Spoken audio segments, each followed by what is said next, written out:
Olá, meu nome é Valdir Cimino e hoje nós estaremos dando início a uma série de 12 programas que vai se chamar Humanização em Saúde. Esse programa ele tem uma parceria da Conexão Médica e da Associação Vive e Deixe Viver.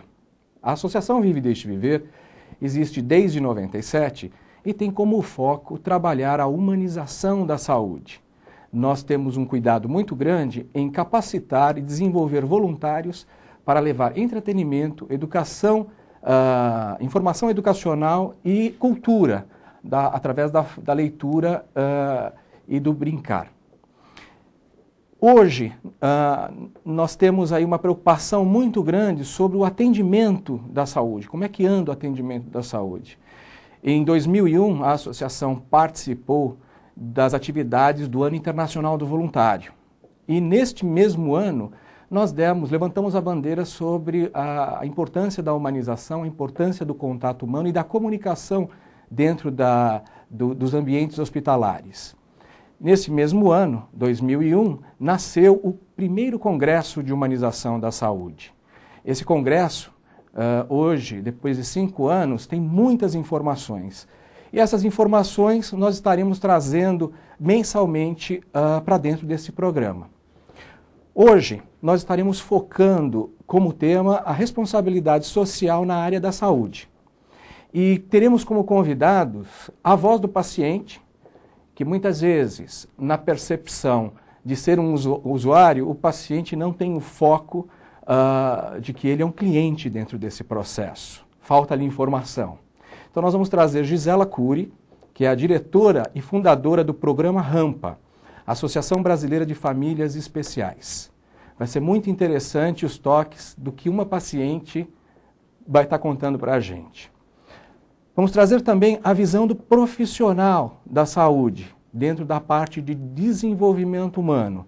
E o Celso Desidério Gomes, gerente de recursos humanos do Hospital Sírio-Libanês, vai contar também como é que se trata o funcionário, como é que se desenvolve esse funcionário, qual a atenção que é dada para esse indivíduo. E, inclusive, o Recursos Humanos do Sírio-Libanês trabalha também utilizando esses ferramentais na ação e no desenvolvimento do voluntariado.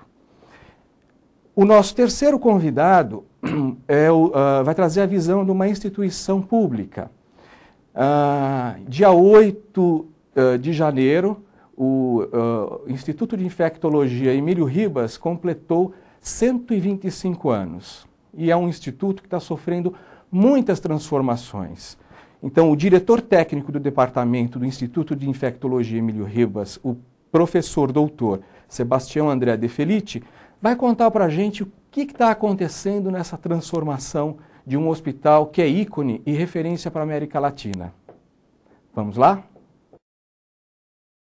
Olá, meu nome é Gisela Cury, eu sou uma das diretoras fundadoras do Projeto Rampa, uma associação brasileira de famílias especiais. Queria primeiro agradecer a oportunidade de estar aqui nesse programa, falando sobre humanização e a responsabilidade social na saúde. Tenho certeza de que o humanizar é um tema que ainda nós precisamos conversar muito e sempre. Gostaria de começar contando um pouquinho da nossa história, como nasceu o Projeto Rampa. Foi através do encontro de várias famílias ao longo das internações de seus filhos, que se viram na necessidade de se apoiar umas às outras, e a partir daí surgiu a ideia de criar um grupo onde a gente pudesse estar passando o apoio, passando a informação que nós tivemos enquanto pais de crianças especiais, sem definir nenhuma patologia, né? Porque a partir do momento que você tem uma criança portadora de necessidades especiais, a dificuldade é sempre a mesma, de como você vai levar essa criança para casa, quais são suas dúvidas, a sua insegurança. Então, nós acabamos não fechando numa patologia definida, mas sim em crianças crônicas e que normalmente, via de regra, elas vão para casa em sistema de home care. Qual que é o nosso público-alvo? Nosso público-alvo, como nós dissemos, é o atendimento às famílias que estão internadas nos hospitais, para que a gente possa treiná-las através da nossa experiência, de trocar experiência, de passar informação que às vezes elas não têm sobre qual a melhor maneira de se levar uma criança dessas para casa. E os nossos objetivos é dar suporte a essa família, às vezes pode ser um apoio psicológico, nós temos voluntários, psicólogas para isso, e trabalhar para melhorar a qualidade de vida dessa família. A gente sempre incentiva a união dessa família em torno do problema, para que haja uma aceitação desse problema, para que haja uma adaptação, porque quando se tem alguém especial na família, é a família toda que vai viver isso. Então, é muito importante que a família esteja unida e integrada a essa criança que está chegando em casa especial. O que nós consideramos que é a nossa responsabilidade social? É esse compartilhar das experiências, é trazer essa informação e o apoio, ou seja, muitas vezes a gente percebe que tem uma família que tem uma criança com uma determinada síndrome e ela não tem informação exata do que é essa síndrome. Nós, através da internet, nós procuramos, nós pesquisamos, traduzimos e levamos essa informação. E até, às vezes, viabilizamos o contato dela com algumas associações fora do país ou mesmo aqui dentro do Brasil, para que ela possa se informar e trocar experiências com as famílias que têm essa síndrome. Promover a interação com a equipe multidisciplinar, porque a gente acredita que a família tem que ser parte da equipe e juntos eles podem melhorar o atendimento e o tratamento dessa criança. E propiciar a melhor qualidade de vida em família. Qual que é a nossa visão de humanização e que a gente acredita que isso é muito importante para estar passando para o profissional da saúde dentro do hospital? É a importância da informação. Então, que ela seja verdadeira, sem omissões, em linguagem clara. Isso é extremamente importante. Quando você vai para um hospital público, principalmente, onde as famílias não têm tanta, vêm de umas classes inferiores, elas não entendem o que o médico diz. Então, é importante que se certifique de que realmente essa família entendeu qual é o diagnóstico e qual é o tratamento que seu familiar vai passar. É extremamente importante isso. Falar sempre a verdade, sem dourar a pílula, né? E explicar os motivos dos procedimentos. Então, principalmente que a gente que trata com crianças especiais, se você explica qual é o motivo desse procedimento, qual é a forma que vai ser feito e qual é o benefício, a criança vai deixar fazer com muito mais facilidade. Outra forma de humanização é o cuidado com o bem-estar físico e emocional, tanto do paciente como da família. Procurar dar sempre apoio psicológico, sempre que necessário, proporcionar o mínimo de conforto para as necessidades básicas, ou seja, a alimentação, o sono, a higiene, isso não só do paciente, mas da família também que está lá, porque ela se interna junto com o paciente e muitas vezes acontece de você não ter onde tomar um banho para se refrescar, para começar um novo dia, né? E proporcionar áreas de lazer e atividades recreativas que contribuam para suavizar a internação hospitalar e diminuir o estresse. Isso está comprovado que os hospitais que têm essas áreas e que têm as associações de voluntários que trabalham dentro deles, o efeito é extremamente benéfico e diminui muito o tempo da internação. E por último, é a transformação, fazer com que o tratamento alie fatores tecnológicos com bom relacionamento pessoal, fazer com que os familiares sejam colaboradores integrantes da equipe multidisciplinar. Como? Treinando eles para cuidar dessa criança, para cuidar desse paciente. Ele vai se sentir muito útil e ele vai ajudar a diminuir esse tempo de internação. Buscar a individualidade do atendimento e tratamento, ou seja, atender a pequenos confortos, né? Isso a pessoa fica muito mais agradecida e vê que é bem atendida quando, se ela está acostumada a tomar o banho de manhã, que ela possa tomar esse banho de manhã. Isso faz toda a diferença. E buscar novas soluções para novas necessidades e expectativas. E agora a gente se pergunta, e tudo isso para quê?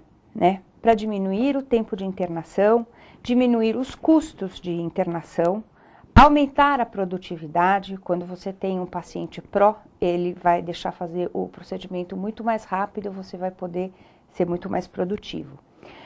Valorizar o profissional, não só pelo desempenho técnico, mas também pela qualidade do relacionamento humano.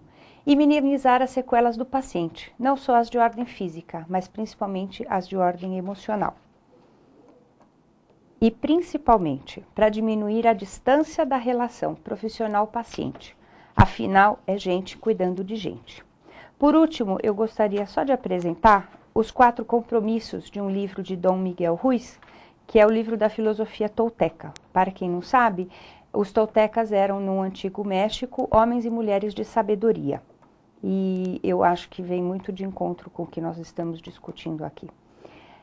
Seja impecável com a palavra. Diga apenas aquilo em que acredita. Use o poder de sua palavra na direção da verdade e do amor. Não leve nada para o lado pessoal. Quando você está imune às opiniões e ações dos outros, não é vítima de sofrimento desnecessário. Não tire conclusões. Comunique-se com os outros com clareza, sem dramas ou mal-entendidos. Só com este compromisso, você já pode transformar completamente sua vida. E sempre dê o melhor de si. Em quaisquer circunstâncias, faça sempre o melhor que puder. E você evitará autossofrimento e arrependimento. É isso que nós tínhamos para dizer. Eu espero que vocês tenham gostado. Muito obrigada. Bom, então eu quero começar a apresentação citando uma frase extraída de uma pesquisa com os usuários do hospital, que diz que o hospital ideal é aquele que responde às demandas de modernidade, eficácia e principalmente de humanização, visando o alívio e o conforto em todos os sentidos dos usuários. Todos nós sabemos que o conceito atual de responsabilidade social e humanização não é um privilégio só do segmento hospitalar. Todas as empresas, de uma certa forma, em todos os segmentos, se preocupam com isso. O contexto, então, ele é geral no mercado para todo tipo de serviço. E ele envolve, basicamente, alguns itens. Saber ouvir, identificar as necessidades dos clientes, fornecer orientações, ter flexibilidade no processo de atendimento. A mensuração desses dados ou dos resultados, ele se dá através de pesquisas de satisfação junto aos nossos clientes. E a vantagem de uma política de humanização é a fidelização dos nossos clientes, o atendimento de suas expectativas, bem como o diferencial no mercado desse segmento. Na verdade, nós sabemos que hoje só tecnologia não garante qualidade de serviço. Hoje, todos nós ou todos os clientes, de uma forma geral, estão preocupados com atendimento de uma forma integral. Isso se aplica também aos nossos profissionais, aos nossos funcionários. Este conceito, apesar de ser extraído ou de ter uma visão basicamente do cliente final, nós não podemos nos esquecer que o funcionário é um cliente, ou melhor, é um parceiro imprescindível. Na nossa instituição, no Hospital Sírio-Libanês, nós tivemos um processo de crescimento nos últimos anos e sempre tivemos uma preocupação muito grande em manter o nosso padrão de qualidade do atendimento. A nossa instituição foi fundada em 1921, em 1965 ela teve o início das suas atividades e em 1992 praticamente o hospital teve a inauguração do Bloco C e ele mais do que dobrou de tamanho. E em 1996, apesar deste crescimento em mais da metade, nós participamos ou fomos premiados através de uma pesquisa realizada a nível Brasil como um hospital número 1 do Brasil, cujo diferencial dos demais era exatamente calor humano, ou seja, atendimento. Em 2003, nós inauguramos o nosso Instituto de Ensino e Pesquisa, e hoje nós temos praticamente 2.400 funcionários e o hospital é composto por 300 leitos.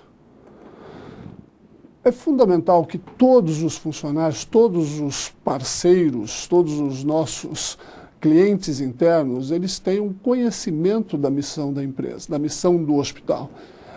Isso deve estar disseminado em todos os níveis da instituição.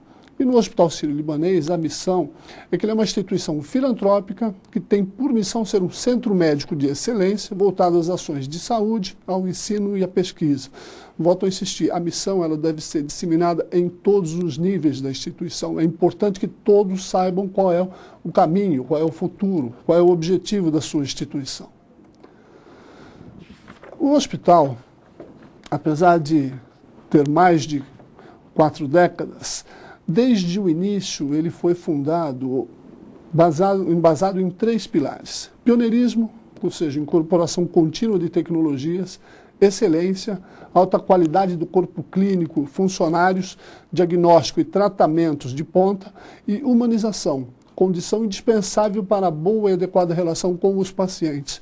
Então, esses pilares, eles há mais de 4 décadas já norteiam a instituição. E o principal é manter isto em frente. Então, esse é o principal desafio, é manter esses 3 pilares sempre em evidência.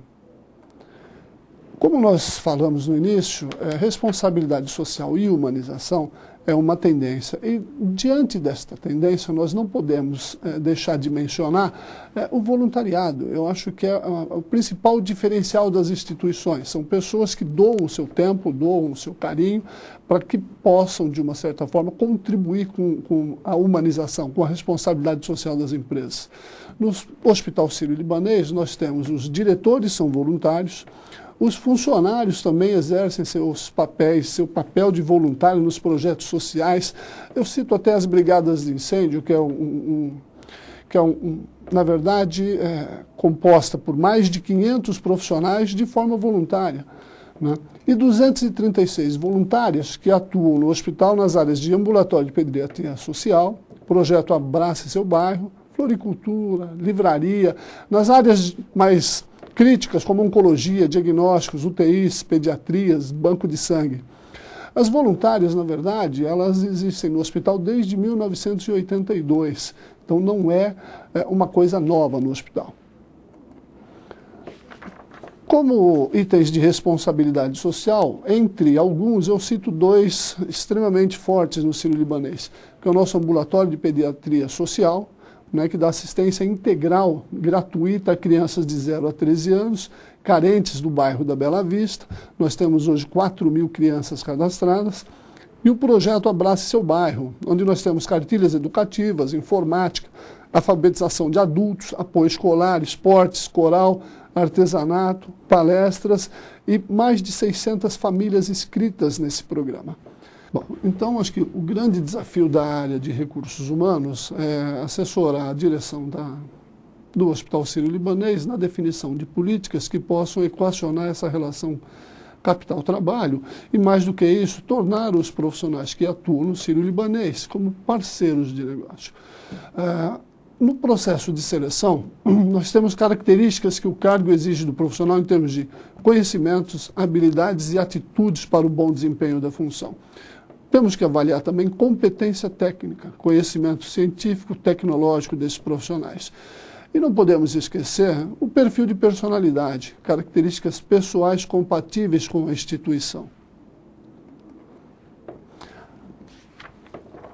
Feito o processo de seleção, nós temos o processo de treinamento e desenvolvimento desses profissionais, que é composto de treinamento técnico, enfermagem, nutrição, manutenção, higiene, fisioterapia e demais áreas, inclusive administrativas. Treinamento comportamental, que é focado no atendimento ao cliente e liderança, porque, na verdade, a liderança tem um papel fundamental no estabelecimento de relações entre profissionais e pacientes. A liderança é o grande catalisador dos processos de atendimento e mudanças. Nós temos o nosso Instituto de Ensino e Pesquisas e a nossa Escola de Enfermagem, que já formou mais de 22 turmas. Na área de recursos humanos, é importante que nós tenhamos projetos que possam traduzir programas internos de remuneração por habilidades e competências, ou seja, remuneração justa e adequada, programas de treinamento e desenvolvimento, análise de desempenho, o feedback, é fundamental que o profissional tenha feedback do seu desempenho, Integração institucional e profissional, saber exatamente conhecer a empresa e, mais do que isso, conhecer a sua atividade. E estágio para funcionários, ou seja, desenvolvimento. Área de benefícios, benefícios básicos que possam dar ao profissional segurança para que ele possa trabalhar de uma forma muito tranquila. Assistência médica, ticket de alimentação, creche, restaurante, entre outros. É fundamental que ele tenha segurança no seu local de trabalho.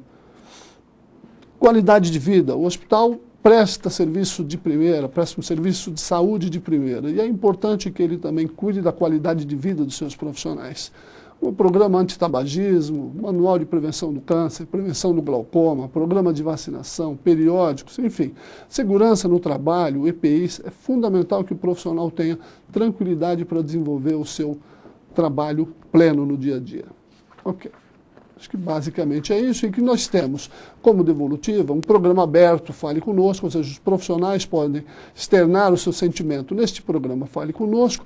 Em algumas áreas, como na enfermagem, nós temos o programa Portas Abertas. Os profissionais têm liberdade para externar o seu sentimento e, principalmente, possibilidades de melhora na instituição. Bem, meu nome é Sebastião André de Felice, eu sou o atual diretor técnico de departamento do Hospital de Infectologia Emílio Ribas, o Instituto de Infectologia Emílio Ribas. O Hospital de Infectologia Emílio Ribas tem em sua tradição, tem em sua história, uma história antiga. Nós começamos a trabalhar em 8 de janeiro de 1880, portanto, vão lá 125 anos. 125 anos representa um dado e um número significativo quando nós pensamos em saúde pública, em termos de assistência, em termos de prestação de serviço a uma população. Ele começou em 1880 com uma epidemia de varíola, foi concebido nessa ocasião, e depois, pelas suas características, se programou a sua montagem e o seu funcionamento nos locais mais isolados da cidade de São Paulo, antiga Estrada do Araçá. Hoje, para quem conhece São Paulo, quem vive em São Paulo, é a Avenida Doutor Arnaldo. Naquele tempo, era muito distante. Devido a outras epidemias, esse hospital foi crescendo. Em 1894, ele já se chamava Hospital de Isolamento e atendendo uma série de outras doenças que graçavam no meio paulistano e mesmo no estado de São Paulo, tais como leptospirose, como tuberculose, como sarampo, como coqueluche, escarlatina, difteria, entre outras. Só em 1932 ele passa a se chamar Hospital Emílio Ribas como uma homenagem ao grande patrono da saúde pública em nosso meio, Dr. Emílio Ribas. Evidente que nenhuma instituição ela se sustenta há 125 anos se ela não tem um papel fundamental nas suas ações. Podemos imaginar que o Hospital Emílio Ribas ele esteve sempre à frente de todas as grandes epidemias que aconteceram em nosso estado e em nosso país. Só de lembrança mais recente, a grande epidemia de meningite em 1970. Mas não foi só essa, foram todas as grandes epidemias, pestes, lepto, sarampo, todas as grandes epidemias, o hospital foi sempre o portão de frente, sempre foi o ancorador, o primeiro da assistência dessas doenças. Por isso mesmo, vocês podem imaginar a importância do hospital em saúde pública, na saúde pública, a ponto já de no começo do século passado ele ser considerado um dos grandes hospitais de doenças infecciosas no mundo. E vocês podem imaginar o que representa um hospital também de prontidão. É a situação que nós estamos. Eu hoje estou falando aqui, mas o meu hospital está de prontidão. Eu não sei se pode estar estourando alguma situação emergencial que requeira uma ação pronta em termos da saúde pública. Então é um hospital sempre de prontidão, é um hospital que não tem pacientes que não sejam graves. São pacientes todos graves. Década de 80 do século passado, nós tivemos o início de uma grande epidemia, que é a epidemia de AIDS. E hoje o hospital ele representa 45% de todas as internações de AIDS em São Paulo. Ele tem um movimento extraordinário, um movimento que atinge perto de 60 mil exames mês, perto de 7.500 atendimentos de ambulatório, perto de 3.000 atendimentos em triagem e pronto-socorro, perto de 8.000 atendimentos no hospital dia. E assim nós temos números fantásticos. Por que eu estou dizendo tudo isso? Como nós vamos humanizar ou como nós vamos fazer um atendimento que possa torná-lo mais humano com números dessa magnitude e com a gravidade dessa magnitude. Eu tive os outros companheiros falando sobre a sistematização, sobre as colocações perfeitas, com muita propriedade. Eu estou tentando trazer aquilo que nós desejamos por uma instituição pública de pacientes graves. E é nesse sentido é que o gerenciamento institucional ocorre nos dias atuais. Nós estamos procurando aliar o aspecto administrativo técnico no sentido de que os nossos clientes sejam melhor atendidos. Eu não posso entender e não posso aceitar um hospital público que não preste o seu melhor atendimento. É dinheiro público, é dinheiro para a população. E nós temos uma responsabilidade social da maior magnitude. Nós temos trabalhado nesse sentido. Trabalhado no sentido de reciclagem de funcionários. Recentemente nós terminamos um treinamento para acolhimento de 180 funcionários. Nós temos um total de 1.850 funcionários. Nós temos nesse ano uma programação toda nas diversas áreas. Nós queremos trabalhar, estamos trabalhando na mudança da própria cultura institucional. Em que sentido? O médico ele é muito individualista, pela própria formação, pela própria necessidade, pela própria atuação. E é importante que não só do ponto de vista da ótica médica sejam atendidos esses pacientes. Cada vez mais eles têm que serem atendidos por equipes multidisciplinares. E esse relacionamento, interrelacionamento não é simples. Popper, em seu livro Choque do Futuro, ele alerta e chama atenção pelas grandes transformações que o mundo atual tem vivido. Nós podemos observar que nos últimos 20, 25 anos, as transformações, conforme ele mesmo diz também com propriedade, foram transformações convulsivas. E isso não deixa de acontecer na área de saúde, não deixou de acontecer na área de saúde. Nós temos uma tecnologia que a cada dia é colocada à disposição e disponível para a assistência aos pacientes de forma, eu diria até violenta. É uma coisa fantástica, importante, extremamente importante. Mas também é importante a gente ter o conhecimento que o relacionamento humano, o relacionamento paciente e quem cuida dele não tem seguido a mesma velocidade. Nesse sentido é muito importante, nós temos procurado atenuar. Os nossos pacientes, por vezes simples, por vezes humildes, eles não querem muito. E nós não precisamos, às vezes, muito para que eles estejam melhores. Eu me recordo, num outro serviço que eu dirigia, que eu perguntei uma vez para um dos clientes o que ele tinha achado da consulta. E ele falou, foi muito boa. Eu falei, ótimo. Por quê? Ele simplesmente me disse, porque o doutor me deu a mão, me cumprimentou e pediu para sentar. Então vejam muito bem o que representa isso para nós da classe médica.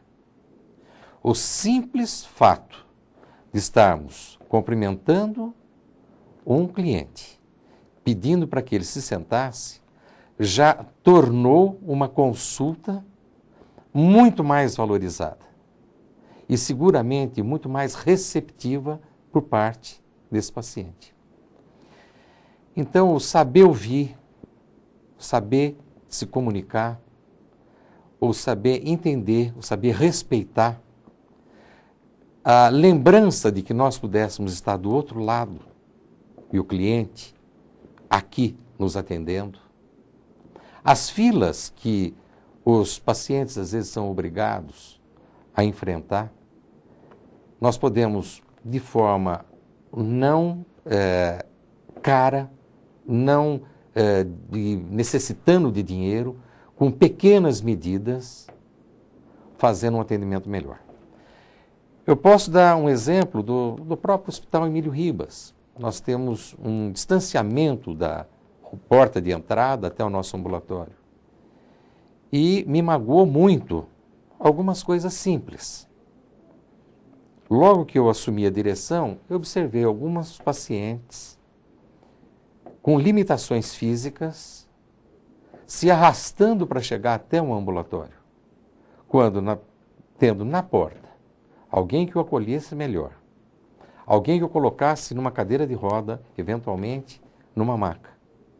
Isso atenuaria muito um deslocamento penoso para esse paciente. Eu vi mães carregando filhos deficientes com idade de 8, 10 anos e que ninguém se movimentava nesse sentido. Eu via pacientes que iam ser submetidos a uma colonoscopia que tinham preparo domiciliar, quando nós tínhamos leitos à disposição. Por que não prepará-los no próprio hospital, dando um conforto melhor a esse paciente? Então, são pequenos fatores, variáveis, que não custam, isso não custa mais, para que eles possam ter um atendimento de uma forma mais humana, uma forma mais adequada, mais precisa e permitindo até uma alegria da própria instituição. O hospital que eu dirijo é um hospital que tem uma situação peculiar, porque em determinada ocasião a vida e a morte eram muito próximas. Pacientes aidéticos, HIV positivo, no início da fase de conhecimento dessa doença, com uma terapêutica por vezes limitada e que tinha praticamente selado um futuro. E que hoje modificou de forma substancial pelas novas tecnologias, pelas novas terapêuticas que estão sendo utilizadas. E o que é muito importante, isso vai tornando, às vezes, o atendente, a pessoa que atende, a pessoa que recebe, vai tornando mais embrutecida, mais endurecida. E é importante que a gente alerte, que a gente esteja procurando meios de fazê-los voltar a uma nova realidade, para que isso possa contribuir na própria assistência a essa clientela que é crescente. Nós somos um hospital onde, pode-se imaginar, nós trabalhamos por muito tempo com preconceito. Preconceito seríssimo. Nós tivemos épocas que os pacientes HIV positivos, tinha gente que não queria passar nem na porta da casa, não queria cumprimentar, não queria abraçar, não queria fazer um afago, não queria absolutamente nada, não queria ter contato. Isso mudou. Felizmente mudou. Ainda temos grandes preconceitos, principalmente quando se vai fazer uma assistência externa. No Emílio Ribas isso é tranquilo. Nós tivemos sempre uma participação de um corpo de voluntários extraordinário que prestou trabalho lá, entre eles o própria Vida, que sempre esteve lá conosco, as capelanias católicas, evangélicas, que cuidaram da parte espiritual. E agora nós podemos dizer que nós estamos com o primeiro grupo de voluntários formados pela própria instituição. Vão agora, dia 4, serem diplomados 110 novos voluntários, de um total de 200 que nós pretendemos. E por que eu digo que são diplomados? Porque eles são preparados para estarem trabalhando dentro de uma instituição onde a máxima são as doenças infecto-contagiosas. Então eles têm que ter preparo, não só do ponto de vista psicoemocional, de biossegurança, entre outros. Quer dizer, então essa situação toda está levando a uma crescente humanização e sentida humanização dentro da própria instituição. Nós estamos agora prestes a estar instalando uma unidade única e exclusiva para crianças e adolescentes. Nós tínhamos algumas unidades isoladas em alguns andares. Agora nós vamos estar instituindo uma única unidade pediátrica. Isso ajuda muito a participação dos familiares, o aconchego dos familiares, a participação dos familiares com esses pacientes. Isso tudo ajuda e ajuda muito na recuperação. Ainda tem tempo? Não? Okay. Então, o que nós queremos dizer? Que não é por sermos hospital público que nós vamos deixar absolutamente de tentar prestar o melhor. Eu sempre digo que de 0 a 10, se nós estamos em 6, eu vou procurar 8. Quando chegarmos em 8, eu vou procurar 9 e, se possível, 10. Nós temos que estar colocando cada vez mais a clientela no sentido de ser bem atendida.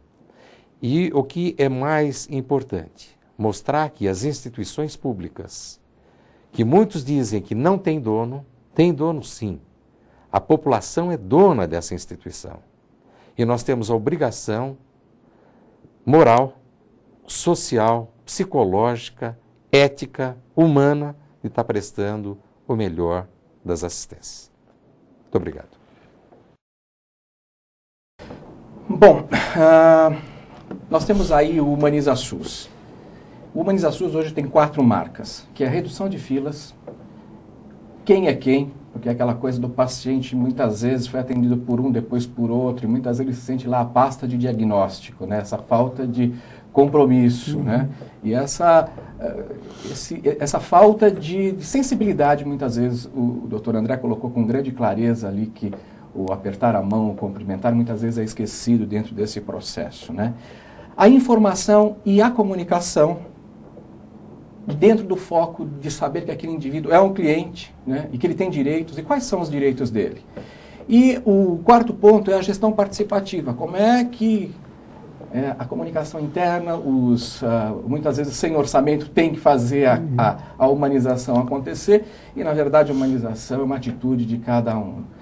Dentro desses focos, o grande fator são os indicadores. Como é que a gente vai mensurar isso para efetivamente ver o que está acontecendo? Então eu queria ouvir um pouquinho de cada um de vocês, lógico que a Gisela na visão do paciente, mas como é que vocês veem dentro desses 4 pontos, o que está sendo evoluído, o que vocês percebem dentro desse processo?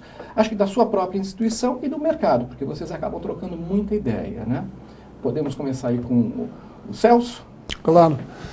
Na verdade, o Hospital Sírio-Libanês, ele vê o paciente de uma forma integral.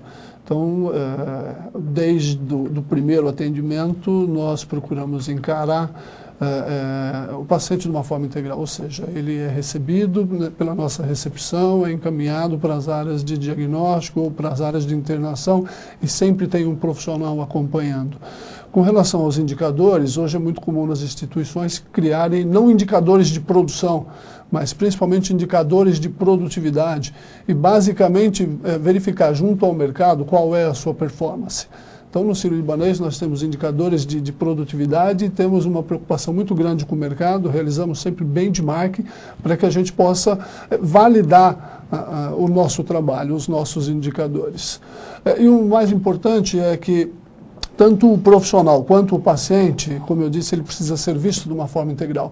Então, todas as áreas são responsáveis pelo atendimento, elas são responsáveis pelo atendimento, desde o segurança, no primeiro contato que ele tem com a instituição, até a hora que ele tem alta. Nós costumamos até dizer que, via de regra, os serviços médicos, ou um centro cirúrgico, ou uma cirurgia, o profissional não tem muita condição de avaliar, mas todos os serviços prestados, ele tem muita condição de avaliar. Então, todas as áreas, tanto administrativas, quanto áreas de apoio, quanto áreas técnicas, elas são treinadas e desenvolvidas para olhar o profissional de uma forma integral. Ela é responsável pelo paciente, independente da área que atua. Bom, do ponto de vista do hospital público, no caso, eu posso dizer, naquele que eu estou dirigindo, a situação ela tem um comportamento um pouco diferente, porque nós não temos diretamente como sentir a própria percepção, a própria resposta do público. O que nós fazemos é não esperar só uma situação preventiva, melhor dizendo, curativa. Nós queremos fazer uma prevenção, que essa para nós é a que é possível. Nós lutamos com sérias faltas de recurso. A gente sabe que nos serviços públicos o cobertor sempre é curto. A saúde no país, eu não preciso dizer que ela é complicada, ela não está... Isso eu não diria até em termos do nosso país. A situação é global. Os Estados Unidos têm sérios problemas em saúde, os países da Europa têm sérios problemas de saúde, os países socializados têm problemas de saúde. Não é uma situação fácil. Então, nós, por exemplo, lutamos com o sentido de agilidade e flexibilidade orçamentária. Esse é um problema muito sério. Então, nós procuramos medidas mais simples. Quais são as medidas mais simples para que a gente possa tentar melhorar a satisfação da nossa clientela? Nós instituímos sempre, além do trabalho multidisciplinar, a participação do serviço social. É fundamental eles estarem junto aos pacientes. O pré e pós-consulta no ambulatório, num pronto-socorro e mesmo nos pacientes que são internados. Nos que são atendidos em termos de exames. Isso traz um retorno, talvez não mensurável, mas nós temos um caminho que pode ser relativamente mensurado. Nós temos uma ouvidoria, até por um decreto governamental, isso é instituído e a nossa ouvidoria procura trabalhar e dar condição para que esses questionamentos de satisfação ou insatisfação chegue até a direção. E eu faço questão, e eu coloco isso de forma importante, eu faço questão de ler todos os boletos que passam pela ouvidoria. Tantos os de elogios, que são muitos, felizmente, quanto de insatisfação por algum motivo. E mais, eu procuro ir ao âmago da questão, quer dizer, eu não fico só lendo. Eu quero saber o porquê que aconteceu isso. Se houve atraso numa consulta, se não aconteceu a consulta, se atrasou um agendamento, o que aconteceu. Porque é a forma de nós podermos estar atuando sem muitos recursos, nós não dispomos. Então, é uma situação que nós precisamos fazer o melhor com poucos recursos. E além daquilo que é feito no Sírio-Libanês de forma muito apropriada, que é o treinamento. Nós procuramos recuperar isso na nossa instituição, que é uma coisa, não é uma prática não comum na maioria das instituições públicas, que é o treinamento, a reciclagem, a conscientização da importância do funcionário no atendimento à nossa clientela. E isso é cultural, é pedagógico até. A gente tem que estar no dia a dia trazendo e procurando fazer com que isso seja recuperado, que ele está um pouco perdido. Eu não sei outras instituições, não posso falar por outras instituições, mas na que eu vim assumir há pouco tempo, isso era uma realidade. E nós estamos procurando resgatar de forma melhor possível esse tipo de situação. Sem grandes recursos, mas permitindo que a gente possa estar tendo uma atuação melhor com a clientela. Bem, com relação ao lado do paciente, eu acredito que, primeiro, nós temos que resgatar o relacionamento humano em si.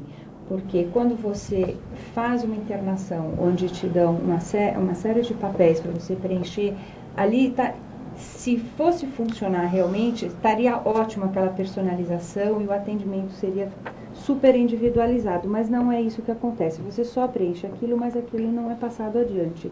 Eu acho que nada melhor que uma boa conversa do profissional com, principalmente o paciente e também a família, porque a família acaba internando junto. Então, para poder estar dando essa individualização no atendimento. Com relação ao retorno, é extremamente importante. Eu acho que nada como alguém que passa por essa situação de você estar fora de seu ambiente normal, estar fora da sua casa, às vezes passando por processos muito invasivos, você se sente inseguro, você está cansado, você não está no seu, na sua função normal, né? E isso acaba te deixando deprimido e também você perde um pouco o foco.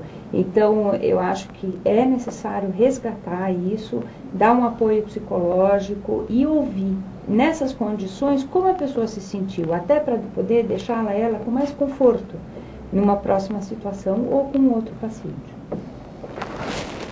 Muito interessante. Quando a gente fala de cidadania, automaticamente a gente está falando de humanização. E aí existe uma interdependência muito importante do hospital, da entidade que está cuidando do indivíduo, e como a gente falou, o indivíduo tem que ser tratado como um todo, mental, físico, a família, né, direito da criança e do adolescente, tem direito a ter um acompanhante, como é que a gente trata esse acompanhante, o trabalho, muitas vezes os pais têm que deixar o seu trabalho, perdem, né, muitas vezes perdem até aquele... E o meio ambiente, porque a gente está falando de um todo, né, o todo ser e é o todo planeta que nós estamos. No fundo, a gente percebe que existe um avanço maravilhoso, a tecnologia está aí. A tecnologia promove, cura, a gente vê exatamente esses paradigmas e os preconceitos com relação até o HIV, né? Que hoje está aí, está provando que as pessoas estão vivendo muito mais.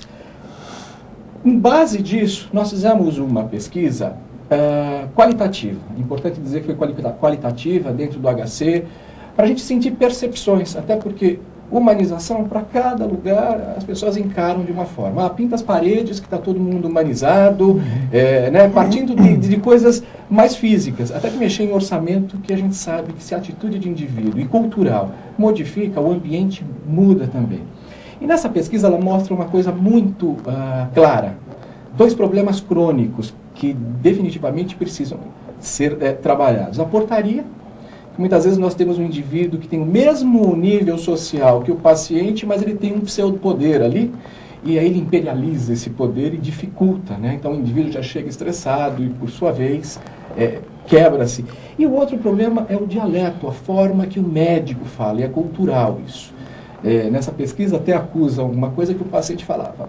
Poxa vida, ele me falou que eu tinha cefaleia. E... cefaleia, a pessoa não sabe. Os termos técnicos que muitas vezes são colocados para um indivíduo que não tem essa linguagem. Como é que vocês veem isso? Porque a gente está falando de comunicação. E quando a gente fala que você tem que ser claro e objetivo, o que é ser claro e objetivo quando você encontra creques nessa comunicação, que muitas vezes angustia muito mais o mental desse paciente? Como é que vocês veem isso? Que é o foco mesmo no indivíduo, olhar para o indivíduo como um todo.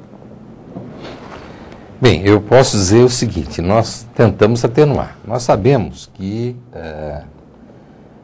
o médico que tem inúmeras atividades, ele hoje é muito mal remunerado, muito mal preparado, mal reciclado e, por força de uma série de circunstâncias, ele mantém uma série de atividades em locais distintos.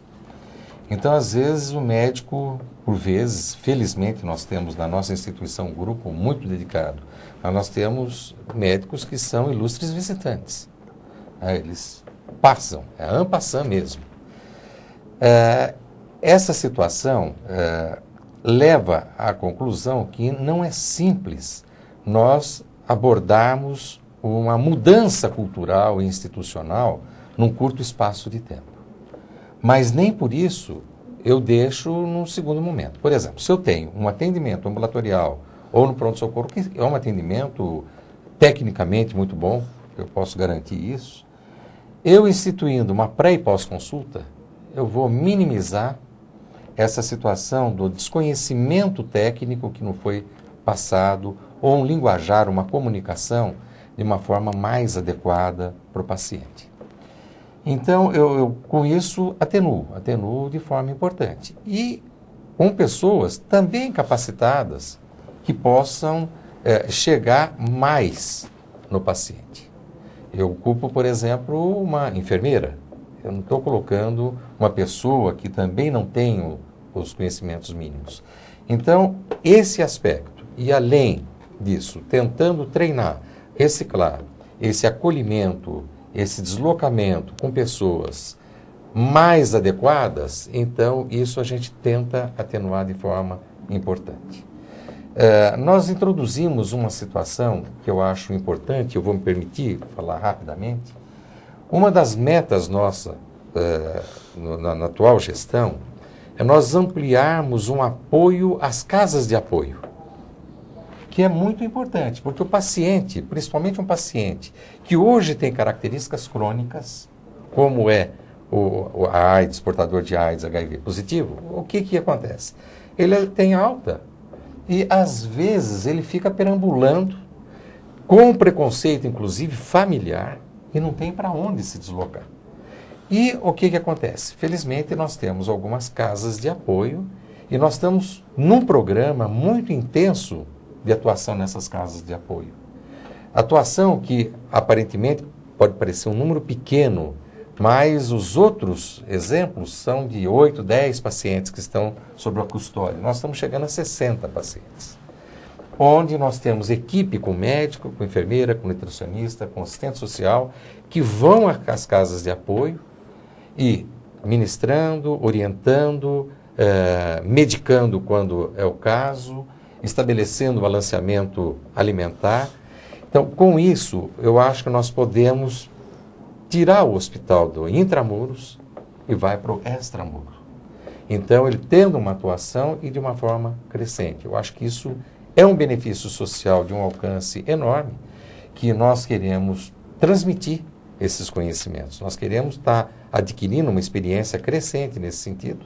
Nós somos um hospital de ensino também, um hospital de reconhecido poder de ensino. Por ano passa na nossa instituição perto de 4.000 alunos das áreas médicas, enfermagem, assistente social, psicologia, todas as áreas ligadas à medicina. São perto de 4.000 alunos que têm treinamento dentro da instituição.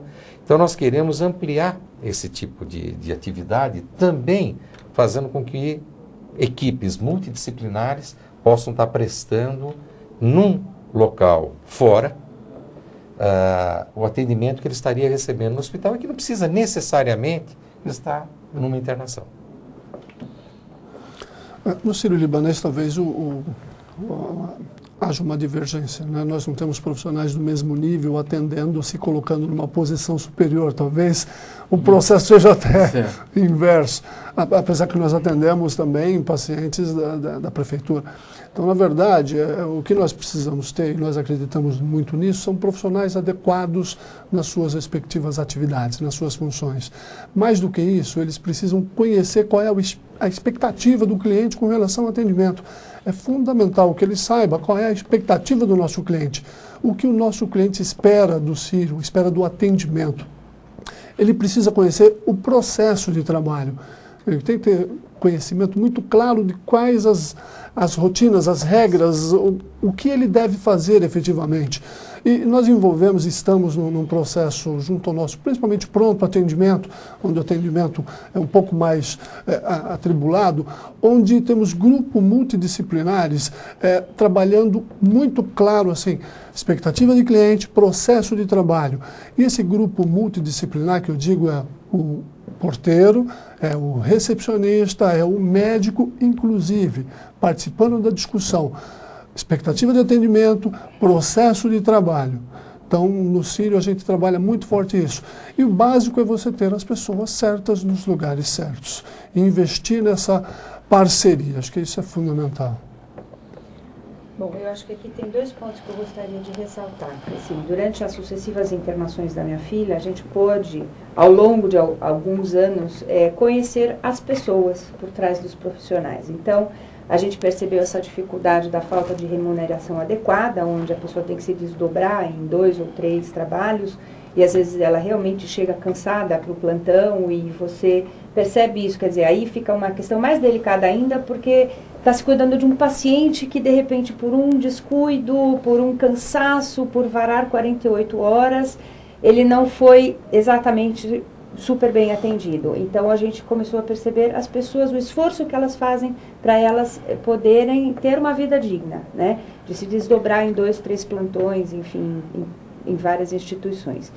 Mas, ao mesmo tempo, a gente pôde observar e acompanhar a vida dessas pessoas. Então, a gente percebeu que as pessoas que mais se sensibilizaram com relação aos pequenos confortos, as pequenas atenções que o paciente queria ter, são aquelas que passaram por problemas graves de saúde. Eu nunca vou esquecer o exemplo de uma enfermeira que ela era super rígida e depois de ter passado por um problema muito sério de saúde, ela é a que mais atende os pequenos confortos das crianças.